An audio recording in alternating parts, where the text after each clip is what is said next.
বলুন আপনার বাবার নাম কি? নবীজি সাল্লাল্লাহু আলাইহি ওয়াসাল্লাম বললেন, আব্দুল্লাহ। ইমাম হুসেইন রাদিয়াল্লাহু আনহু বললেন, এই তো। আমার বাবার মতো বাবা কি আপনার আছে?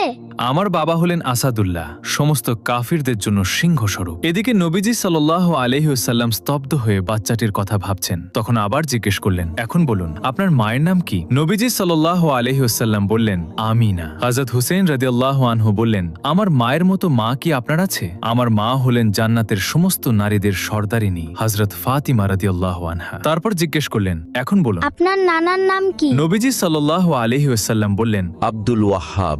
আপনি কি আমার নানার মতো নানা পেয়েছেন? আমার নানা সাইয়্যিদুল আম্বিয়া রহমাতুল লিল আলামিন। আমার নানা, যাকে সৃষ্টি না করলে আল্লাহ কিছুই বানাতেন না, সাইয়্যিদিনা মুহাম্মাদুর রাসূলুল্লাহ। আমার নানার মতো নানা কি আপনি পেয়েছেন? তখন নবীজি সাল্লাল্লাহু আলাইহি ওয়াসাল্লাম মুচকি হেসে ইমাম হুসেইন রাদিয়াল্লাহু আনহুকে বুকে টেনে হুসাইন, নিয়ে বললেন, আজ আমি তোমার কাছে হেরে গেলাম।